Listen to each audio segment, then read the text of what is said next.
Hi, everyone. Welcome to another episode of Unpacking Possibility. I'm your host, Tracy Stein. As always, I'm so happy to be here with you. This episode is a follow-up to my interview with Anika Pavel. You may recognize that name from our previous episode, but Anika is an author. She is an activist. She is a former model and actress, and as you know, was a Bond girl and appeared alongside Roger Moore in The Spy Who Loved Me. Anika's had a really incredibly interesting life. And one of the things we talked about after the camera stopped rolling was that she too feels like a lot of her life unfolded in a way that really helped move her along a particular path. She really has such gratitude for the opportunities and experiences she's had. And, when she was preparing for our interview, she listened to some of my other podcast episodes and was surprised and I think quite happy to hear my talking about things like intuition and telepathy and so forth. In the clip that you'll hear, Anika talks about why that feels relevant for her. She definitely seemed to meet a series of people in her life who helped, again, move her along a most unlikely path, from leaving Czechoslovakia at a time when she said not even a mouse could get out, to all of the other opportunities, to learning about herself, to connecting more deeply with people in her life. So I hope you enjoy this mini episode. So, Anika, I know there's one more story that you wanted to tell, and I'm very interested in hearing it. So, okay. Well, I was thinking how when I was listening to your podcast, how unusual it was really when one think about it, that I left Czechoslovakia in 1967. Nobody, not a mouse got out of Czechoslovakia. People couldn't go to Yugoslavia. You couldn't go to Hungary. Nobody could go anywhere. Yet there was me, 18-year-old, just go, and I said, okay, I'm going to England. I'm going to go out there. My mother found this person and said, you can go to this woman and to take care of children. As it happens, and to everybody's shock, I actually got out. I got a visa. I came to England. And it was originally for 3 months. That's all I got. And it turned out that I wasn't going to take care of children. I was going to work with the most fascinating woman who she believed in organic medicines. She worked with the herbs, and she was a very fascinating woman. She had a little glass that told her about people's feelings. It helped her connect with other people's feelings. She was very, very spiritual. And she would sometimes say to me, you are feeling upset. And I would bear my smile on it. I said, how do you know? Because I would hide when I felt sad. So she was very connected.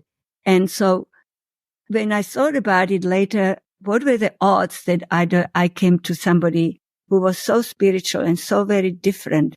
And then in February, Alexander Dubček came into power, and I was able to stay much longer.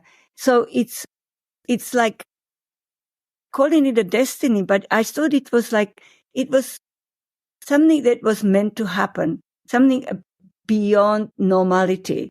And I always thought that my life was kind of, it's not quite normal, if you like, my journey, because at the time it didn't happen to anybody. I wage to say there is very few people who left when I left. A lot of people left in 1968, but nobody left in 1967, which is when I left. And also, as I said, that not only did I get out, I went to somebody who was so different, who was like the right person for me, and without whom I don't know if I would have made it. And despite of what at first it might look like, that it was tough circumstances, it was really the best circumstances. It was meant to be. It was something that my grandmother prepared me for, my mother prepared me for, and I could handle it. And she continued to carry me on that journey. So that's why I felt you would understand. Not many people would, but I knew you would understand that when I tell this story about that it feels fated. Yes, I thought it was meant to be. It was something that was meant to be, And also, my father believed in telepathy, and I know that he and I had a telepathy. I knew. So interesting. It's when he was in a car accident, I knew. I said to my roommate, my father was in a car accident. And she said, did you have a letter? I said, no, but I know it. And when I got a letter, it confirmed. And he and I always had, and he always used to say that we had a telepathy. But I never had it since. I never had it. I mean, I had it with my father all the time, but I never had it with anybody else. So interesting, because I know you didn't plan on sharing that.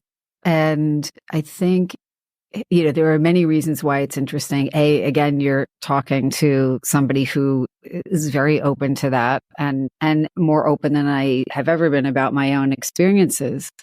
I'm struck by your two separate things that you said that are bouncing around in my mind. One, that you had these women in your life, these strong older women who were there to help you and guide you, and you internalized their wisdom, and that has stayed with you and helped you at many points in your life when you really needed it. And I'm also struck by how you have become that along your journey for other people. And I actually think the book is another way for you to do that. But whether it's raising your children or raising money or being there for a friend or being there for fellow immigrants in need, it's continuing that tradition of being a helper. Yes. Yes. Yes. I can't help myself. I have this need. As long as I help, I feel alive. I love that. And the telepathy thing, by the way, I bet you have it in maybe more subtle ways with your own children and other people in your world. I feel like sometimes we have thoughts and we just take them as ours, but